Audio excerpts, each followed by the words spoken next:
ఉత్తరప్రదేశ్, మహారాష్ట్ర తర్వాత అతి ఎక్కువ లోక్సభ స్థానాలున్న రాష్ట్రం పశ్చిమ బంగా. మొత్తం 42 స్థానాలతో జాతీయ రాజకీయాల్లో కీలక పాత్ర పోషిస్తోంది ఈ రాష్ట్రం.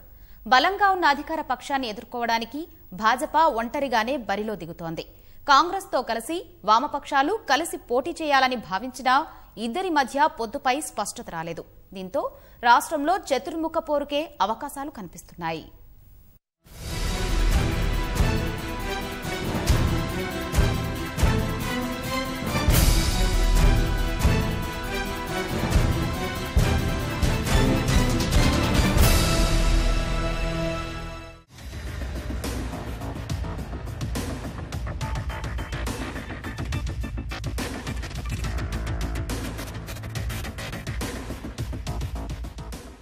పశ్చిమ బంగాలో గత ఎన్నికల్లో టీఎంసీ 39.05% ఓట్లతో 34 స్థానాలు కైవసం చేసుకుంది. దక్షిణ బెంగాల్లోని దాదాపు 31 స్థానాల్లో 30 సీట్లు తృణమూల్ ఖాతాలోకి వెళ్లాయి. 17% ఓట్లతో భాజపా 2 సీట్లు దక్కించుకోగా 9.5% ఓట్లతో కాంగ్రెస్ 4 స్థానాల్లో గెలుపొందింది. సిపిఎం కూటమి 29.71% ఓట్లు పొందినప్పటికీ 2 స్థానాలకే పరిమితమైంది. 2009 ఎన్నికలతో పోలిస్తే తృణమూల్కు 15 స్థానాలు ఎక్కువగా వచ్చాయి. అదే సమయంలో సిపిఎం 7 స్థానాలు, కాంగ్రెస్ 2 స్థానాలను కోల్పోయాయి.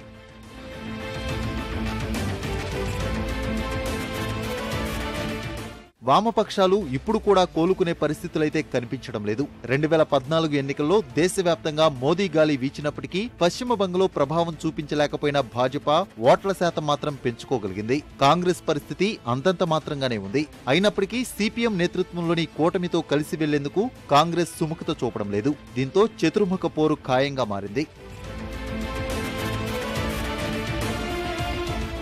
కాంగ్రెస్ నుంచి విడిపోయి సొంతంగా పార్టీ పెట్టినప్పటి నుంచి తృణమూల్కు తిరుగు లేకుండా పోయింది. అక్కడ కాంగ్రెస్, భాజపా నామమాత్రంగా మిగిలాయి. ప్రధాన పోటీ సిపిఎం, తృణమూల్ మధ్యనే కనిపించింది. 2014 తర్వాత పరిస్థితి కొంచెం మారింది. అక్కడ భాజపా క్రమంగా తన పట్టును పెంచుకుంది. అసెంబ్లీ ఎన్నికల్లో కాంగ్రెస్, సిపిఎం కూటమి జట్టుగట్టినా తృణమూల్ను అధికారంలోకి రాకుండా ఆపలేకపోయాయి గాని భాజపాను మాత్రం మరింత విస్తరించకుండా అడ్డుకోగలిగాయి. తర్వాత కాంగ్రెస్, సిపిఎం కూటమి ఎవరిదారు వారు చూసుకోవడంతో టీఎంసీకి భాజపా ప్రధాన ప్రత్యర్థిగా మారింది. ప్రతి ఉప ఎన్నికల్లో మమతకు గట్టి సవాల్ విసురుతూ వచ్చింది. స్థానిక ఎన్నికల్లోనూ కమలదళం మంచి తీరు కనబరిచింది.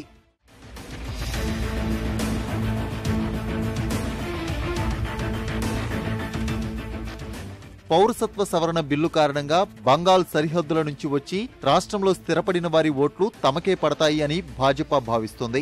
కాంగ్రెస్, వామపక్షాలు కాకుండా భాజపా ప్రధాన ప్రత్యర్థిగా మారటం ప్రస్తుత రాజకీయాల్లో ఆసక్తికరంగా మారింది. 2009 ఎన్నికల్లో కాంగ్రెస్ తో కలిసి 25 స్థానాల్లో ఒంటరిగా 19 సీట్లు సాధించిన మమత గత ఎన్నికల్లో ఏకంగా 34 స్థానాలు కైవసం చేసుకున్నారు. ఈసారి తన లక్ష్యం 40 సీట్లని చెబుతున్నారు.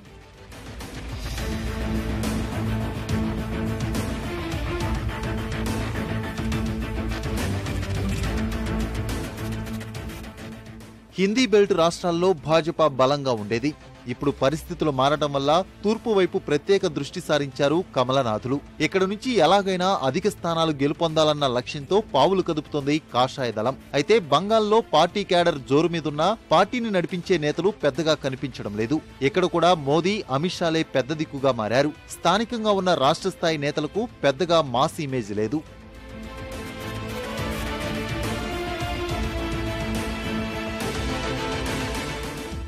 ఇక అక్కడ వామపక్షాల పరిస్థితి మరీ ఘోరంగా మారింది. 35 పాటు రాష్ట్రంలో చక్రం తిప్పిన సిపిఎం ఈసారి ఉనికిని కాపాడుకోవడానికి తంటాలు పడుతుంది. 2011లో అధికారం కోల్పోయిన తర్వాత జరిగిన ప్రతి ఎన్నికల్లోనూ కామ్రేడ్ల ఓట్ల శాతం తగ్గుతూ రావడం ఆ పార్టీ దశను సూచిస్తోంది. 2014 లోక్సభ ఎన్నికల్లో కేవలం 2 స్థానాలు గెలుచుకున్న సిపిఎం 2016లో జరిగిన అసెంబ్లీ ఎన్నికల్లో ప్రతిపక్ష హోదా కూడా కోల్పోయింది.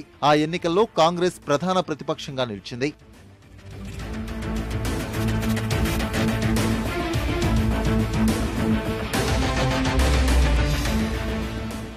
ప్రస్తుత పరిస్థితుల్లో తృణమూల్ కాంగ్రెస్ బలంగానే కనిపిస్తున్నప్పటికీ గట్టి పోటీ ఇచ్చేందుకు భాజపా కూడా అంతే జోరు మీదుంది.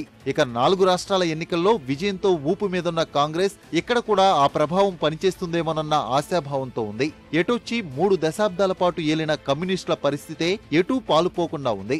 బెంగాల్లో గత వైభవం నిలుపుకోవడం ఎలా అన్నదే ఇప్పుడు కామ్రేడ్లను వేధిస్తున్న ప్రశ్న.